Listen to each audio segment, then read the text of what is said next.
শুভেন্দু অধিকারীকে প্রাণে হত্যার পরিকল্পনা পুরোপুরি বানচাল করে দিল পশ্চিমবঙ্গ পুলিশ। ভাবুন তো, আপনি আপনার বিলাসবহুল আবাসনে নিশ্চিন্তে ঘুমোচ্ছেন। আপনার মনে হচ্ছে আপনি পৃথিবীর সবথেকে সুরক্ষিত জায়গায় আছেন, কিন্তু আপনার ঠিক ওপরের তলায় আপনারই ফ্যামিলির আশেপাশেই বসে আছে এমন একজন যার টার্গেট স্বয়ং রাজ্যের মুখ্যমন্ত্রী। হ্যাঁ, ঠিকই শুনছেন, কোনো ওয়েব সিরিজের গল্প বলছি না, এটা আমাদের বাংলার বর্তমান রিয়েলিটি।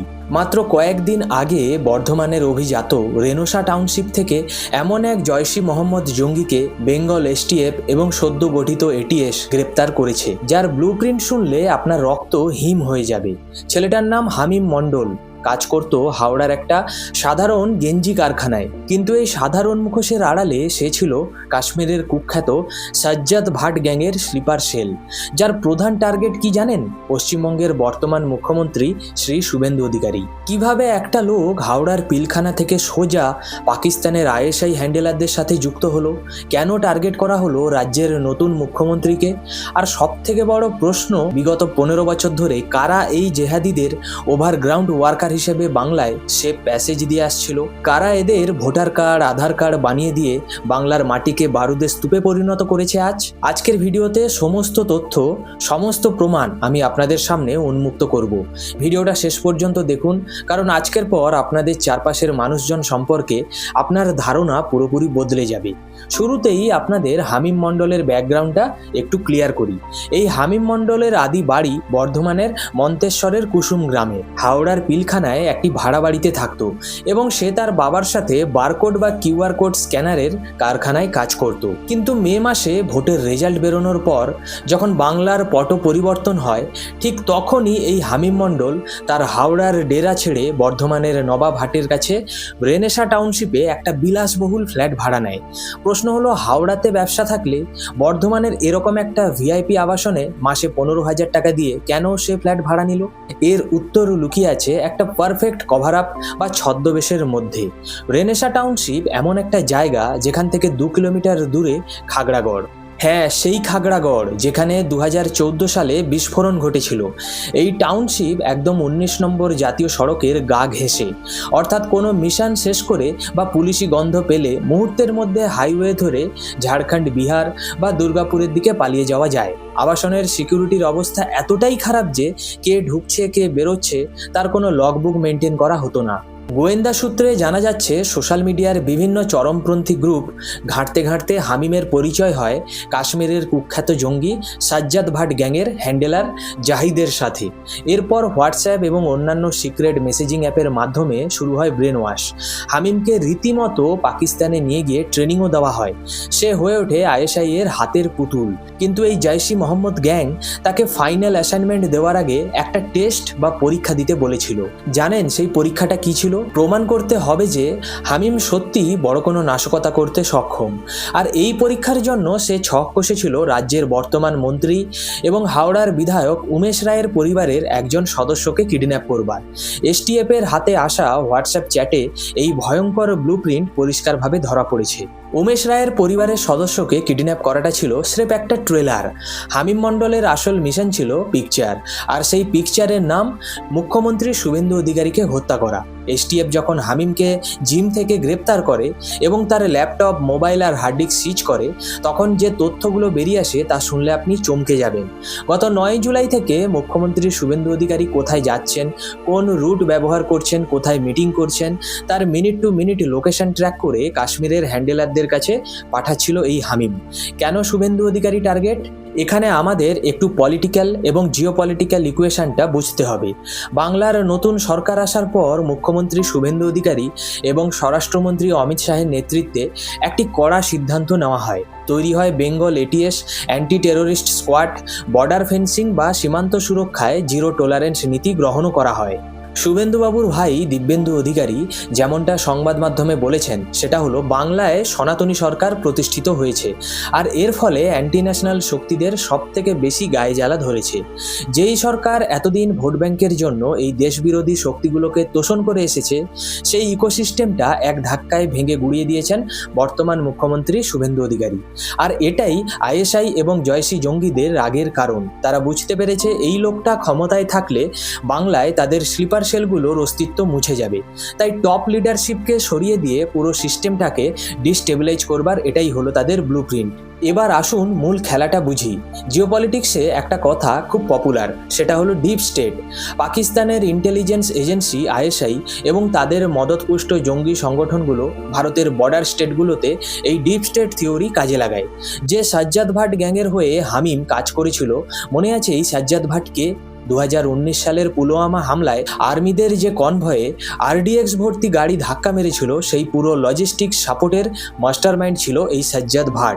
এনকাউন্টারে সে মারা গেলেও তার মডিউল আজও অ্যাক্টিভ। আর এই মডিউল বাংলায় এত স্ট্রং হলো কিভাবে? এর জন্য প্রাক্তন পুলিশ কর্তা এবং বর্তমান বিধায়করা সরাসরি আঙুল তুলেছেন পূর্বতন তৃণমূল সরকারের দিকে। গত 15 বছর ধরে বাংলায় কি হয়েছে? শুধুমাত্র একটা নির্দিষ্ট ভোট ব্যাংককে খুশি করবার জন্য প্রশাসন এদের প্রতি সফট অ্যাপ্রোচ নিয়েছে। বর্ডারে ফেন্সিং করতে দেওয়া হয়নি, ভুয়ো আধার কার্ড, জাল পাসপোর্ট এসব তৈরি করার জন্য জনপ্রতিনিধিরা চোখ বন্ধ করে সার্টিফিকেট বিলি করেছে। পুলিশ প্রশাসনকে কার্যত দলদাসে পরিণত করে তাদের হাত পা বেঁধে রাখা হয়েছিল। খাগড়াগড় বিস্ফোরণ থেকে শুরু করে আজকের হামিম মণ্ডল, এরা কেউই কিন্তু একদিনে আকাশ থেকে পড়েনি। এরা প্রত্যেকেই সিস্টেমের ফাঁক দিয়ে গলে পলিটিক্যাল প্রোটেকশনের আড়ালে দিনের পর দিন নিজেদের জাল বিস্তার করেছে। প্রাক্তন আইপিএস দেবাশিস ধর যেমনটা স্পষ্টভাবে বলেছেন, যারা দেশের সুরক্ষার সাথে এই কম্প্রোমাইজ করেছে তাদের দেশদ্রোহিতার আইনে বিচার হওয়া উচিত। কিন্তু একটা কথা আছে না, পাপের ঘোড়া একদিন ঠিক পূর্ণ হয়, আর এই জঙ্গিদের ঘোড়াও পূর্ণ হয়েছিল।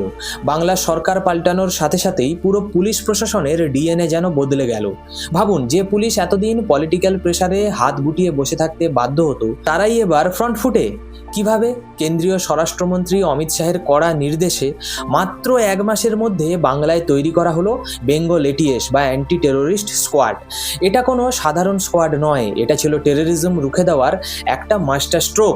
এতদিন এসটিএফ ছিল, কিন্তু এটিএস তৈরি হওয়ার পর এই দুই ফোর্সের জয়েন্ট অপারেশন এমন একটি ডেডলি কম্বিনেশন তৈরি করলো, যার প্রথম শিকার হলো এই হামিম মণ্ডল। অপারেশনটা কিভাবে হলো শুনবেন? সিনেমার গল্পকেও হার মানাবে। বর্ধমানের ওই অভিজাত রেনেসা আবাসনের বিলাসবহুল জিমে দিব্যি ওয়ার্কআউট করছিল হামিম। বডি বানাচ্ছিল আর হয়তো মনে মনে ছক কষছিল পরবর্তী নাশকতার। ওর ধারণা ছিল, আমাকে কে ধরবে, আমি তো সেফ জোনে আছি। কিন্তু ও জানতো না এটিএস এবং বেঙ্গল পুলিশের এসটিএফ এর গোয়েন্দারা তখন ওর ছায়ার মতো ওর পেছনে সেঁটে আছে। জিমের ভেতর থেকে কলার ধরে যখন তাকে হিঁচড়ে বের করে আনা হলো, তখন ওর ওই সাজানো কনফিডেন্স তাসের ঘরের মতো ভেঙে পড়ে। ওই অ্যারেস্ট শুধু একটা জঙ্গিকে ধরা নয়, এটা পুরো স্লিপার সেল নেটওয়ার্কের গালে একটি সপাটে চড়। এটা প্রমাণ করে দিল, সিস্টেমের হাত যদি খোলা থাকে, রাজনৈতিক নেতারা যদি দুর্নীতিগ্রস্ত না হয়, তাহলে কোনো অপরাধী বাংলার মাটিতে লুকিয়ে থাকতে পারবে না। মুখ্যমন্ত্রী শুভেন্দু অধিকারী নিজে এই বিষয়টিকে ভেরি সেনসিটিভ এবং ইন্টারন্যাশনাল কানেকশন বলে আখ্যা দিয়েছেন। কেন? একজন মুখ্যমন্ত্রীর মুখ থেকে এই শব্দগুলি এমনি এমনি বেরোয় না কিন্তু। আপনি কি জিওপলিটিক্সে প্রক্সি ওয়ার নামটা শুনেছেন বা এই টার্মটা? পাকিস্তান এবং আইএসআই জানে যে ভারতের সাথে সরাসরি যুদ্ধ করে তারা কোনোদিনও জিততে পারবে না, তাই তারা বেছে নিয়েছে এই প্রক্সি ওয়ার বা ছায়াযুদ্ধ। তাদের লক্ষ্য কি না, বর্ডার স্টেটগুলোকে, বিশেষ করে পশ্চিমবঙ্গের মতো স্ট্র্যাটেজিক রাজ্যগুলোকে ভেতর থেকে অশান্ত করে তোলা। হামিমের মোবাইল এবং হার্ড ডিস্ক ঘাঁটতে গিয়ে গোয়েন্দাদের চোখ কপালে উঠবার জোগাড় হয়। আপনারা ভাবছেন ওর টার্গেট কি শুধু মুখ্যমন্ত্রী ছিলেন? একদমই না। ওর মোবাইল থেকে শুধু মুখ্যমন্ত্রীর লাইভ লোকেশন নয়, উদ্ধার হয়েছে কলকাতার বিভিন্ন গুরুত্বপূর্ণ সরকারি অফিস, নামি দামি দর্শনীয় স্থান এবং সেন্সিটিভ জোনগুলোর পুঙ্খানুপুঙ্খ রেকি করবার ডেটাবেস।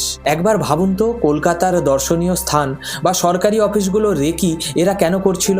এর কারণ হলো, শুধু একজন রাজনৈতিক নেতাকে মারা এদের উদ্দেশ্য ছিল না। এদের উদ্দেশ্য ছিল মাস ক্যাজুয়ালিটি বা ব্যাপক প্রাণহানি ঘটানো, এমন একটা জায়গায় ব্লাস্ট করা যাতে দেশ বিদেশের মিডিয়ায় খবর হয় যে পশ্চিমবঙ্গ আর সুরক্ষিত নয়, ইনভেস্টাররা যাতে বাংলায় না আসে, ইকোনমি যাতে কোল্যাপস করে, মানুষের মনে যাতে সরকারের প্রতি ভয় এবং অবিশ্বাস তৈরি হয়। এটাই ছিল আইএসআই এর আসল ব্লুপ্রিন্ট।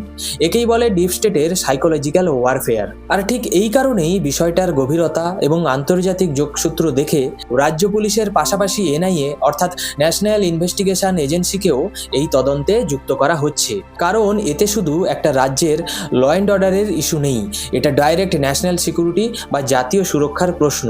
ইতিমধ্যেই রাজ্যের ডিজিপি এবং সিকিউরিটি ডিরেক্টরদের নিয়ে হাই লেভেল মিটিং হয়েছে। এসটিএফ এখন হামিমকে রিমান্ডে নিয়ে 3rd ডিগ্রি দিয়ে জানার চেষ্টা করছে যে আর কে কে ওর সাথে রয়েছে। ফান্ডিংটা আসতো কোন রুট দিয়ে, ক্রিপ্টোকারেন্সিতে নাকি হাওয়ালা নেটওয়ার্কে? একবার ঠান্ডা মাথায় ভাবুন এরা কতটা গভীরে ঢুকে গিয়েছিল। আমরা আমাদের দৈনন্দিন জীবনে ব্যস্ত, আর আমাদেরই আশেপাশে বসে আমাদের ধ্বংসের দিনক্ষণ ঠিক করছিল এই স্লিপার সেলগুলো। এসটিএফ যদি আর কয়েকটা দিন দেরি করত তাহলে হয়তো খাগড়াগড়ের থেকেও ভয়ঙ্কর কোনো খবরের ব্রেকিং নিউজ আজ আমাদের দেখতে হতো। কিন্তু আজ অত্যন্ত একটা কথা স্বস্তির সাথে বলা যায়, বাংলায় এবার সন্ত্রাসবাদীদের কাউন্টডাউন শুরু হয়ে গেছে। The hunt is on. Hamim Mondal তো একটা মাত্র মোহরা।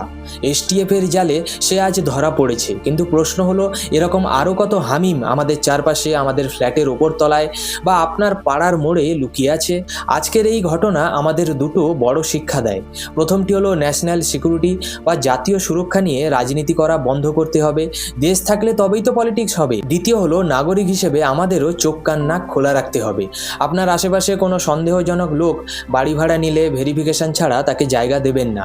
রেনেসা আবাসনের দালালরা মাত্র 1 থেকে 2,000 টাকা কমিশনের লোভে যে ভুল করেছে তার মাসুল হয়তো গোটা রাজ্যকে একটা বড়সড় নাশকতার মাধ্যমে চোকাতে হতো। আমাদের পুলিশ, এসটিএফ এবং এটিএসকে স্যালিউট যে তারা একটা বড় বিপর্যয় থেকে বাংলাকে রক্ষা করেছে। কিন্তু যুদ্ধটা তো এখনো শেষ হয়নি। স্লিপার সেলগুলোকে সমূলে উৎপাটন করা পর্যন্ত এই লড়াই চলবে।